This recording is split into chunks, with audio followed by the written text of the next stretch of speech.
আসসালামু আলাইকুম। ফরেজ কিচেনে আপনাদের সবাইকে স্বাগতম। কেমন আছেন আপনারা? আশা করি বরাবরের মতো ভালোই আছেন। আজকে নিয়ে এলাম পাটিসাপটা পিঠা রেসিপি।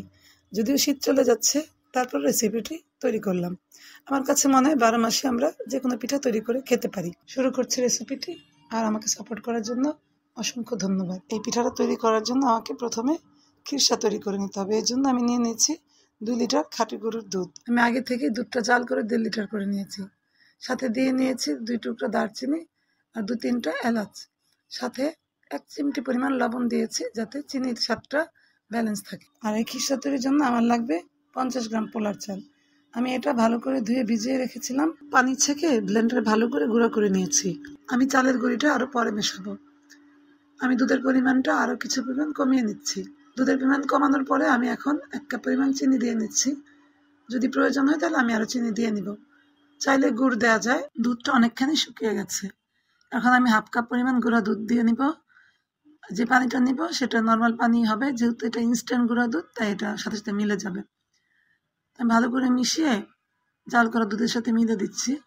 দুধটা ঘন হয়ে যাবে আর এটা টেস্টটা অনেক ভালো আসবে। আর এখন আমি নেড়ে চেড়ে অনেকখানি শুকিয়ে নিব দুধটাকে।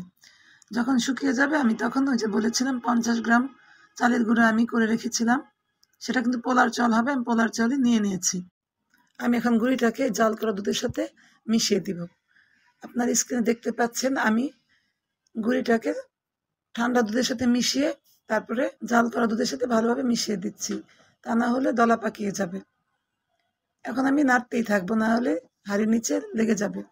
এটা নাড়তে নাড়তে এটা একসময় শুকিয়ে আসবে। এটা একটু পরপর নাড়তে থাকবো, তা না হলে হাঁড়ির তলায় খিসাটা লেগে যাবে, আর লেগে গেলে পিঠাটা খেতে মজা লাগবে না, পুরো একটা গন্ধ বেরোবে।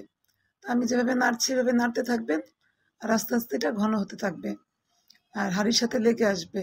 সাইডে দেখতে পাচ্ছেন লেগে আসছে, আমি একটু পরপর এটা সাইড থেকে সরিয়ে দিব। তো যখন এটা বুদবুদে উঠে উপরে আসতে থাকবে তখন গায়ে কিন্তু ছিটে চলে আসতে পারে, এই জন্য আমি ঢাকনাটাকে বারবার দিয়ে নিচ্ছি একটু ফাঁকা করে, যে বুদবুদিটার ভাপ উঠবে সেটা ঢাকনাতেই রয়ে যাবে। তো একটু পরে এটা করছি, আমার কিন্তু খিসাটা হয়ে এসেছে। আর কিছুক্ষণ রেখে আমি খিসাটা নামিয়ে ফেলবো, যেহেতু দেখা যাচ্ছে যে হাঁড়ি থেকে উঠে আসছে। আমার খিসাটা রেডি। আমি এটা বাটিতে নামিয়ে ফেললাম, ঠান্ডা করার জন্য রেখে দিয়েছি। এখন পিঠার জন্য নিয়ে নিয়েছি চালের গুঁড়ি। আমি 3 কাপ পরিমাণ চালের গুঁড়ি নিয়েছি, সাথে 1/4 চা চামচ পরিমাণ লবণ দিয়েছি। আমি পাটিসাপটার ব্যাটারের জন্য 1/2 কাপ পরিমাণ গুড় নিয়ে নিয়েছি। আপনারা চাইলে চিনি দিয়েও করতে পারেন। যেহেতু পাটিসাপটার খিসাটা মোটামুটি মিষ্টি হয়েছে, তাই খুব বেশি মিষ্টি দেইনি। তারপর যদি মনে হয় কম হয়েছে আমি একটু চিনি দিয়ে নিব। আমি বারবার নেড়ে নিচ্ছি যেন ব্যাটারটা পারফেক্ট হয়, কারণ ব্যাটারটা পারফেক্ট হলে পাটিসাপটা রুটিটা ভালো হবে। আমি আর 1 টেবিল চামচ পরিমাণ চিনি দিয়ে নিয়েছি। এখন হুইস্ক দিয়ে ভালো করে নেড়ে নিচ্ছি, যেন কোনো দানা না থাকে। আমি বারবার নেড়ে নিচ্ছি, আর আমার এই ব্যাটারটা খুব সুন্দর হয়েছে। এখন রুটি তৈরির জন্য রেডি।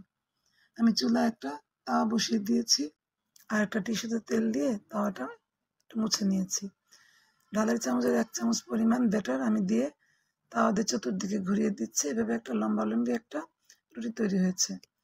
এটা ঢেকে দিলেও হয়, না দিলেও হয়। যখন বুদবুদে উঠে প্রায় রুটিটা হয়ে যাবে, আমি খিসাটা ঠিক এভাবে সাইড করে লম্বা লম্বি করে দিয়ে কিছুক্ষণ রেখে তারপর একটা চামচ দিয়ে আস্তে আস্তে ঘুরিয়ে ঘুরিয়ে লম্বা লম্বি করে পাটিসাপটার শেপ দিয়ে নিলাম। আমি আরেকটা পিঠা তৈরি করে দেখাচ্ছি, দেখতে খুবই সুন্দর হয়েছে। এভাবে আমি আরেকটা দেখাচ্ছি। এই যে এইভাবে ঠিক যেভাবে স্ক্রিন দেখা যাচ্ছে আমি টিস্যুতে তেল লাগিয়ে মুছে নিচ্ছি। এরপর ঠিক আবার 1 চামচ পরিমাণ ব্যাটার দিয়ে তাওয়াটা আমি একটু ঘুরিয়ে নিচ্ছি, একটা রুটি তৈরি হয়ে গেল। এবার একটু ঢেকে দিচ্ছি। রুটিটা যখন 80% হয়ে যাবে আমি ঢাকনাটা তুলে দিচ্ছি। এরপর আবার খিসাটা সাইড করে লম্বা লম্বি করে দিয়ে একটা চামচ দিয়ে আস্তে আস্তে ঘুরিয়ে রোল করে নিচ্ছি। হয়ে গেল আমার আরেকটা পাটিসাপটা পিঠা। এভাবে আমি সবগুলা পিঠা তৈরি করে নিয়েছি। পিঠাগুলা খেতে অনেক মজা হয়েছে। আপনারা বাসায় একবার হলেও ট্রাই করবেন।